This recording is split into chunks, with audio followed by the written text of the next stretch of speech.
विजय Kedia sir जी का कहना है कि stock market is the place where you earn the easiest money in the most difficult way. जी हाँ, इसका मतलब है कि स्टॉक मार्केट एक ऐसी प्लेस है जहाँ पे हम सबसे आसानी से कमाए जाने वाले पैसे को सबसे मुश्किल तरीके से कमाते हैं।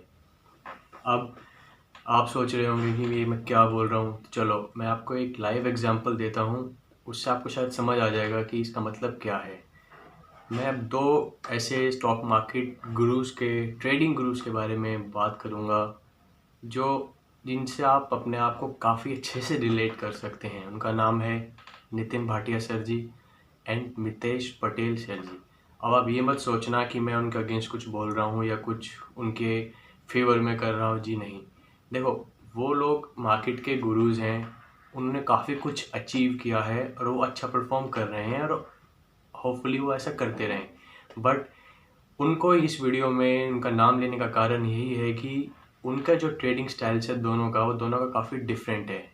नितिन भाटिया सर जी जो है कि एक MBA किया हुआ है उन्होंने काफ़ी वो मार्केट को इतना डीपली एनालाइज करते हैं, इतने डेटा को स्टडी करते हैं, आगे पीछे अंदर बाहर हर तरीके का डेटा वो यूज़ करते हैं कोई भी ट्रेड में एंटर करने से पहले। और वहीं पे मितेश पटेल जो कि एक इंजीनियर थे, इंजीनियर तो वैसे मैं भी हूँ, बट जो वो सिर्फ एक इंजीनियर के बाद उन्होंने ट्रेडिंग शुरू की। उन्होंने सिर्फ अपने एक्सपीरियंस से सीखा और उन्होंने इनका जो सिस्टम है वो इतना सिंपल है। वो ना ही ऑप्शन डेटा देखते हैं, ना ही वो कुछ कॉम्प्लिकेटेड डेटा को पुल आउट करते हैं, उसको किसी प्रोग्राम में रन करते हैं। उनका सिर्फ सिंपल सिस्टम होता है, ब्रेकआउट्स और स्ट्रेंथ, और वो उसमें सिर्फ घुस जाते हैं।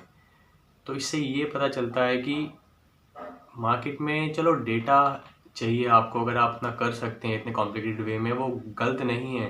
बट मेरे कहने का मतलब है कि मार्केट को बड़े ही इजी वे से भी ट्रेड किया जा सकता है और ये मितेश पटेल ने करके दिखाया है। तो अब जो ट्रेडर्स आते हैं वो नई नई चीज़ें सीखते हैं, नई नई स्ट्रैटेजीज पे जंप करते हैं, इधर से उधर नया नया चीज़ें पुल आउट करते हैं। बट इस वीडियो का जो फोकस है वो ये है कि नए नए सिस्टम्स में ना जाके अपनी ट्रेडिंग को कॉम्प्लिकेटेड ना बनाएं, इसको इजी रखें और बस थोड़ी इसको एग्जीक्यूट करने की हिम्मत रखें और डिसिप्लिन को फॉलो करें। तो इसी टॉपिक से रिलेटेड हम एक वीडियो को आज डिस्कस करेंगे, एक टॉपिक को डिस्कस करेंगे जिसमें मैं आपको बताऊंगा एक सिंपल सी स्ट्रैटेजी जो इंट्राडे से लेके स्विंग में भी काम आती है। और उस स्ट्रैटेजी को आप यूज़ करके किसी भी ट्रेंड को, चाहे वो अप ट्रेंड हो चाहे वो डाउन ट्रेंड हो, आप उसमें एंटर कर सकते हैं राइट टाइम पे और उसको जस्ट उस ट्रेंड को राइड कर सकते हैं। उसमें आप बने रह सकते हैं और आपको पता भी चल जाएगा कि आपको कब निकलना है, कब बुक करना है। तो चलिए वीडियो में डिस्कस करते हैं। आप लोगों को ये स्ट्रैटेजी समझाने के लिए मैंने ये निफ्टी का एक आवर का चार्ट ओपन कर लिया है और इसमें मैंने दो एक्सपोनेंशियल मूविंग एवरेजेस को प्लॉट किया है। ये ब्लैक वन है 20 पीरियड और ये येलो वन है 13 पीरियड की। तो आप इसको नॉर्मली कैसे भी इंडिकेटर्स में जाके प्लॉट कर सकते हैं। तो मैंने सिंपली यहाँ पे इसको प्लॉट कर लिया है और मैं आपको अब समझाऊंगा कि ये जो EMA 20 और 13 का जो एक कॉम्बिनेशन है, इसको कैसे यूज़ कर सकते हैं हम किसी भी ट्रेंड पे बने रहने के लिए, और just to trade with the trend और राइड ऑन द ट्रेंड। तो चलिए देखते हैं। अब देखिए, ये 2 दिन पहले का ट्रेंड है। निफ्टी इस EMA से ऊपर ओपन हुआ है, ठीक है। यहाँ पे इसने 20 पीरियड एवरेज EMA को रिजेक्ट किया है और उसके ऊपर क्लोजिंग दी है। तो आप इस केस में आप क्या कर सकते हैं, आप इसमें यहाँ पे एंटर कर सकते हैं और जो ये येलो वाली EMA 13 है, इसके नीचे कोई भी क्लोजिंग हो तो आप एग्जिट कर सकते हैं। तो आपने सपोज किया, आपने यहाँ पे एंटर किया 11,350 पर और इसका स्टॉप लॉस क्या होगा 11,300 के समथिंग, जो कि ज़्यादा नहीं है, 50 पॉइंट्स है। अगर आप आवरली चार्ट के बेसिस पे ट्रेड करते हैं तो इतना तो स्टॉप लॉस रखना ही पड़ेगा। अब आप देखिए, ये इसी के ऊपर चले जा रहा है, इसके नीचे जाएगा ही नहीं। एक बार आया, अब देखने की बात ये है, अगर ये जो 13 पीरियड का मूविंग एवरेज है ये 20 पीरियड की मूविंग एवरेज को क्रॉस करके ऊपर चला जाता है तो मतलब स्ट्रेंथ में, मतलब ट्रेंड में थोड़ी स्ट्रेंथ है, तो आप टेंशन फ्री होके इस ट्रेंड में बने रह सकते हैं। तो ये दो पॉजिटिव साइन हो गए, एक तो closing above and crossing above. तो आप इस ट्रेंड में बने रहेंगे तो आप देखेंगे जो जितना भी ये पुल बैक आएगा वो EMA 13 से ही वापस चला जाएगा, अगर किसी भी ट्रेंड में स्ट्रेंथ है अगर उसको मेंटेन रखने की।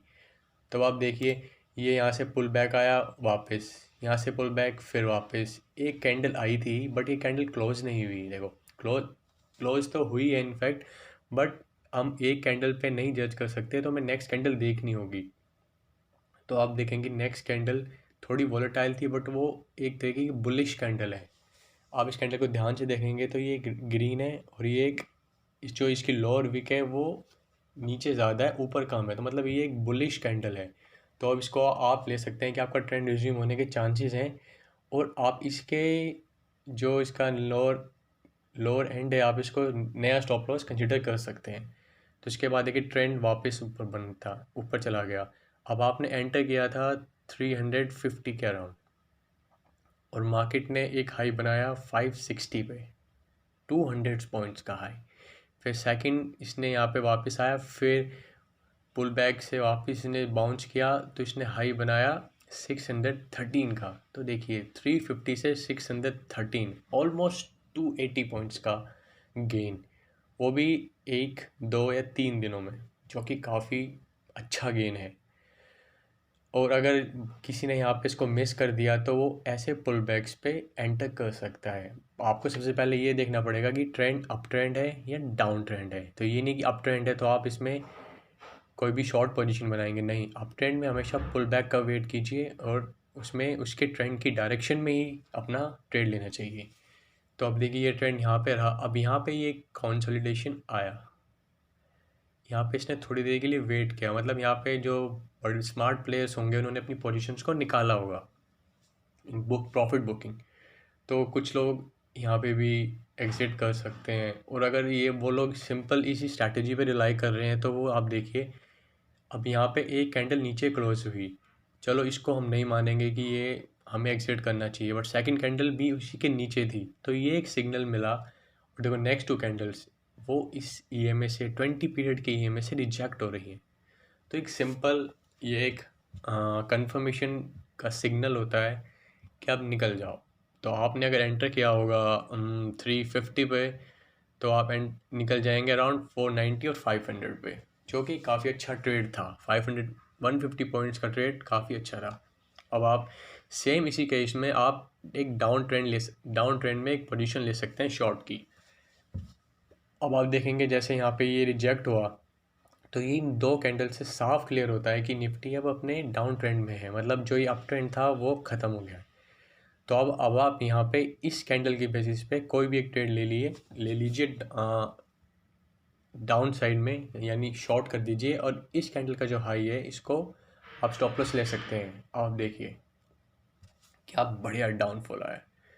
अब ये डाउनफॉल आप देखेंगे अगर आपने इसको 480 पे या 500 पे आपने एंटर किया है और इसने लो बनाया है 800, 10,800, 700 पॉइंट्स का लो। अब ज़्यादातर लोग क्या करते हैं, उन्होंने यहाँ पे एंटर किया, एक बड़ी कैंडल आई, दूसरी बड़ी कैंडल आई, तो वो डेस्परेशन में ना यहाँ पे निकल जाएंगे, नहीं नहीं नहीं निकल जाओ निकल जाओ।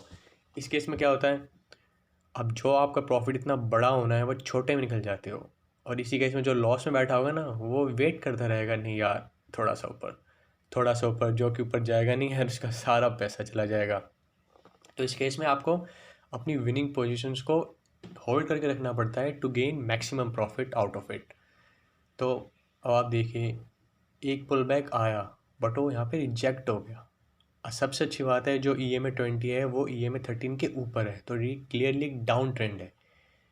तो रिजेक्ट हुआ, अब यहाँ पे आया। अब आप सोचेंगे कि एग्ज़िट कैसे करें, तो एग्ज़िट कैसे करें, एग्ज़िट करने का भी या तो आप यहाँ पे बुक कर लीजिए क्योंकि ये गैप अप ओपन हुआ है, ठीक है, आप यहाँ पे एग्ज़िट कर सकते हैं गैप अप ओपन होते ही, वरना आप वेट कीजिए इस पीरियड के ऊपर क्लोज़ होने का। देखो ये गया कि ये क्लोज, दोनों के ऊपर एक ही कैंडल क्लोज़ हो गई और यहाँ से फिर रिजेक्ट भी हो गई, तो आप यहाँ पे क्लोज़ कर लीजिए। तो फिर भी 11,500 से 11,000 का ट्रेड कोई बुरा नहीं है, 500 पॉइंट का ट्रेड भी काफ़ी अच्छा होता है अगर आप सिर्फ इस स्ट्रैटेजी को फॉलो करें एग्जिट करने के लिए। अब इसके बाद आप यहाँ पे लॉन्ग जा सकते हैं, देखिए लॉन्ग गए, यहाँ पे लॉन्ग जाने के बाद यहाँ से ही रिजेक्ट, यहाँ से रिजेक्ट, बने रहो ट्रेड में, निकलने की ज़रूरत नहीं है जब तक नीचे क्लोज ना हो जाए। अब ऊपर जाया जाएगा, ये देखो गैप अप ओपन हुआ, एंटर कर जाओ। आपने एंटर किया 11,150 पे, 11,420, अगेन 400 पॉइंट का, मतलब इजी। अब आपको इसके लिए आपको कोई डेटा नहीं निकालना, कोई प्रोग्राम यूज नहीं करना, कोई एल्गो यूज नहीं करना, simple trading, just simple trading. आप कहेंगे कि यार ये तो इसी में दिखा दिया तो सिंपल था, चलो पीछे देखते हैं, बैक टेस्टिंग करते हैं। देखो सेम रिजेक्ट, ये नहीं है तो आप उसको कहोगे कि ऊपर क्लोज हुआ, बट ये कैंडल्स बेयरिश हैं, कोई स्ट्रॉन्ग कैंडल नहीं है, बट निकल जाओ तो कोई भी दिक्कत नहीं है। बट फिर भी आपने पॉइंट गेन कर सकते हो। एक दो दिन तो रहेंगे, रेंज बाउंड मार्केट में तो ये भी फॉलो इतने अच्छे से नहीं करेगा, बट ये बात है जब ट्रेंडिंग डेज होते हैं वो तब इतना अच्छे से काम आता है। अब आप इसमें देखिए, यहाँ पे गैप अप ओपन हुआ और इसके पास आया, यहाँ से पुल बैक किया, तो जो एक पुल बैक होता है ये बेस्ट पॉइंट होता है एंटर करने का।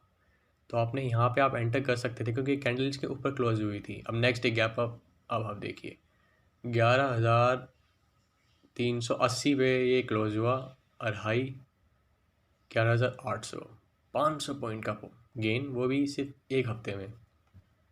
और पीछे देखते हैं, आप देखिए ये इसको टेस्ट करने ज़रूर आता है 20 पीरियड के एवरेज को, बट कभी भी इसके नीचे क्लोज नहीं हो रहा अगर वो ट्रेंड में है तो जाया जा रहा है। अब सेम डाउन ट्रेंड में जाए, नीचे नीचे गिर रहा है, पास आया फिर चला गया। अब देखिए,